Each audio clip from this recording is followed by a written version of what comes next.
That's why we're here this morning to share with you the old story of Jesus and his love. Good morning. It's a privilege for me to be in this second service. Normally, I'm taking an adult Bible study at this time and don't get the opportunity of worshiping with you in this service. So I'm glad to be here this morning, and even more privileged to be able to share with you God's word today. Thank you, Pastor, for allowing me that privilege. Over the last several Sunday mornings, we've been going through the Gospel of Matthew and seeing the story of Jesus unfold as Matthew tells it, whether it's in the record of Jesus' ministry or the parables and stories that he told. And we come this morning to chapter 20, which is another one of those parables, which are known as earthly stories with heavenly meanings. Now, this parable is a little bit different in where it's placed, because in the previous chapter, Jesus has been giving some teaching on family matters, talking to little children, and then also met with a young man who came to see him with a life-changing question, the young man known as the rich young ruler. And so immediately following that, we have the placement of this parable of the workers in the vineyard. It's a parable about the kingdom. That's obvious because it's introduced in the first verse. The kingdom of heaven is like. And so to understand the parable, you've got to keep that purpose and perspective in mind. Jesus is teaching about the kingdom. But what is the message of the parable? Well, that's a very hard question for me to answer. I can really only answer it from the last verse of the previous chapter and the last verse of the parable itself, where Jesus says, "The last shall be first, and the first will be last." Now, that may not help you in understanding the parable, but that's the basic message. But remember, it's about the kingdom of God. The story is this. A man had a vineyard, and he wanted the grapes to be picked. And so he goes out at the beginning of the day, and he invites men to come and pick the grapes, and they agree a salary, a wage for the day. 3 other times during the course of the day, he goes out, and these men come, and they start working in the vineyard. Then the last hour of the day at 5 o'clock, he goes and finds some others who had not been doing any work, and he invites them to come and work the last hour. Then there is the end of the day, and he brings all the workers together to pay them their salary for the day. But the dismaying thing about the story is this. They're all paid the same. Those who worked 8 or 10 hours are paid a denarius. Those who worked 1 hour were paid a denarius. So you can imagine what happened. There were some complaints. They considered that the owner of the vineyard was being unfair because he was paying everybody the same when some had worked longer hours than others. But he said to them, "You agreed to it. I'm not being unfair. I'm giving you exactly what I owe you. Therefore go, don't be jealous, don't be envious of those who receive the same." So what's the purpose of that story? If you were one of those workers, wouldn't you consider the owner of the vineyard was being unfair? Was he being unfair? That's the question I want to pose to you this morning. And the reason for that question is that there is a broader aspect to the parable. You see, you and I are the workers in God's vineyard. If we are, so then who is the owner? It's God. So if we've asked of the parable, was the owner being unfair? You know where I'm going. I'm going to ask this morning the question, is God unfair? Have you ever asked that question? May seem a strange question for a preacher from a pulpit of faith to add to the sermon title this morning, is God unfair? But I want to be honest with you and tell you that each one of us at some time or other, if we haven't asked the question, it's been in the back of our minds when things are not turning out as we wish they would. Maybe you prayed prayers that have never been answered. Maybe you've had a loved one that's been sick that has never been healed. Maybe death has taken a loved one prematurely from you. Or if you haven't asked it from a personal aspect, maybe the world in which we live this year has caused you to ask the question, God, where are you? Why are things happening as they do? You are being unfair. The fires in Hawaii, the earthquakes in Turkey and Morocco, the recent floods in Libya, many tragedies across our world. We could ask the question, where are you, God? You are being unfair. So how do we handle this question? Well, there are two sides of the coin that I want to share with you in answering the question this morning. First of all, think of those who have no faith or little faith at all trying to answer the question. Those who live in our secular world, how would they answer it? Well, first of all, they might say, there isn't a God, and they deny that God exists.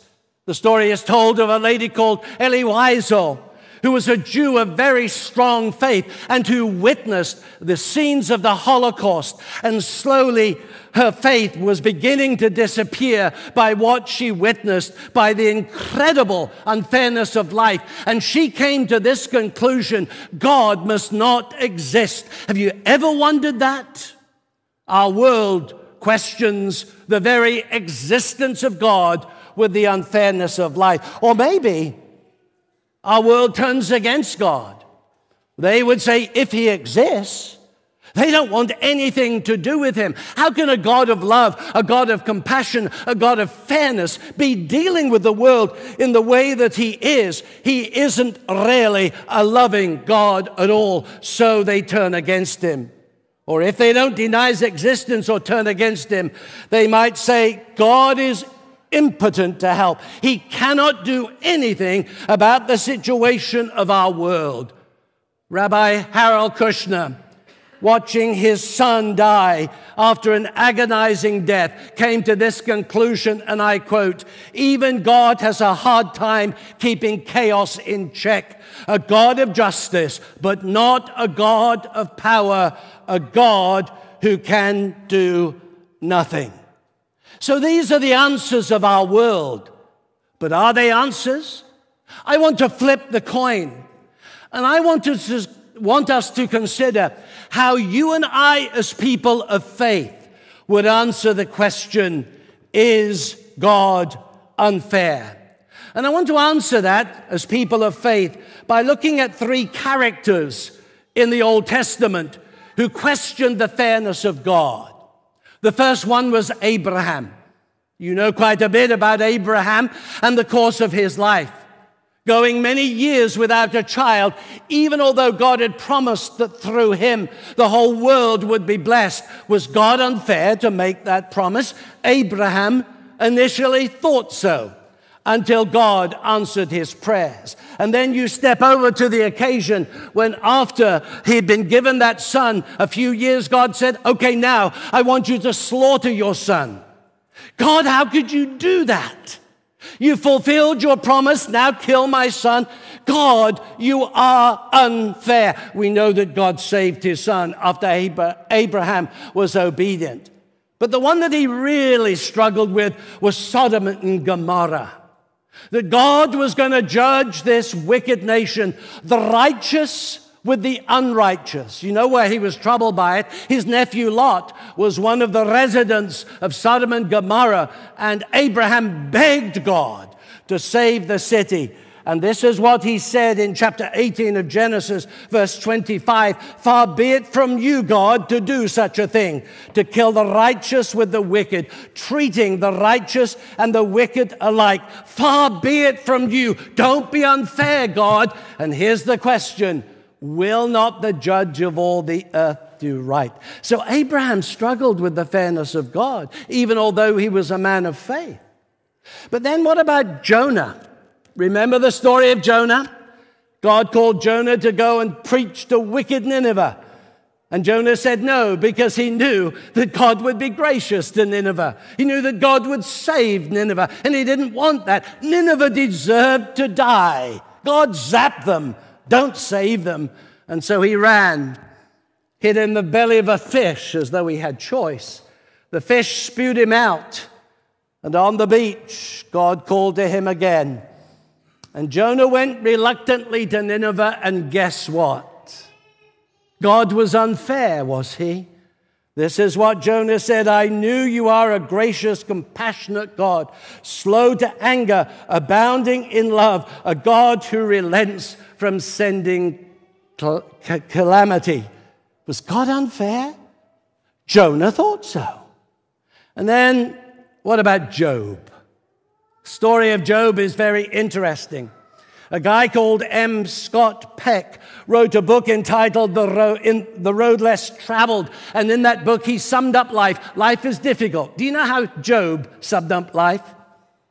Life is unfair. Job suffered more than any other man. The suffering of Job brings into question everything that he believed in. He experienced a crisis of faith. Know what I mean? Gone there, been there, done that. Even his wife turned on him and said, Job, curse God and die. And what about his friends? Well, his friends tried to find reasons as to why life was treating Job so unfairly. Ever had fair weather friends like that who tried to tell you what's wrong? You've committed a sin. That's why you're suffering. God is trying to teach you a lesson. That's why things are as they are. Oh, God won't test you beyond your endurance. You just got to trust him. And you know how hard that is when things are going wrong. And the statement that I kind of dislike the most is this: there's always somebody worse off than you. Doesn't help you at all, does it? You're trying to find a reason, like Abraham, like Jonah, like Job. You're trying to find a reason as to the fairness or other words of God. Do you know how Job summed it up? Chapter 2 and verse 10, he said, shall we not accept good from God? And shall we accept good from God and not trouble? So how do we answer this question? Is God unfair?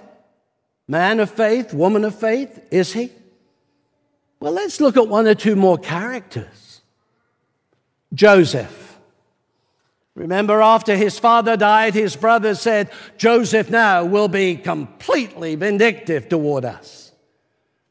What was Job's response? What was Joseph's response? Genesis 50, don't be afraid. Am I in the place of God? You intended to harm me, but God intended it for good. Is God unfair in your life? Maybe what's happening is ultimately for your good. What about the three men in the fiery furnace? How did they answer Nebuchadnezzar when he threatened to throw them in the fire? This is what they said: if God, the God we serve, is able to deliver us, but even if he does not, we will not serve your gods or worship the image you have set up. The God we serve is able. Is God unfair?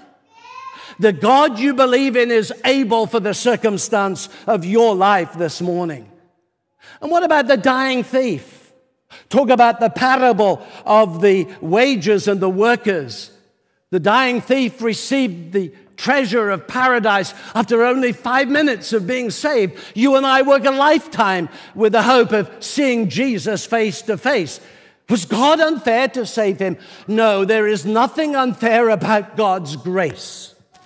Whether like me, you've served God all of your life, or whether like him, you just serve him for 1 hour, God is certainly not unfair.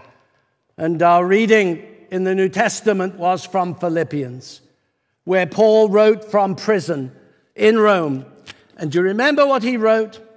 I want you to know, brothers, that what has happened to me has really served to advance the gospel. You see, what these characters are saying, there's no mistake in what God does. God in your life and my life, although I may not understand it, is being absolutely fair. How do I know that? Well, as I draw this message to its conclusion, let me tell you 3 ways that I know that. First of all, because I believe in the sovereignty of God. Abraham asked the question, will not the judge of all the earth do right? Genesis 18. Paul has an argument in his Roman letter in chapter 9, and he asks the question in verse 14, is God unjust? Do you know how he answers that? He uses some words from Moses in Exodus 33. I will have mercy on whom I will have mercy, and compassion on whom I will have compassion.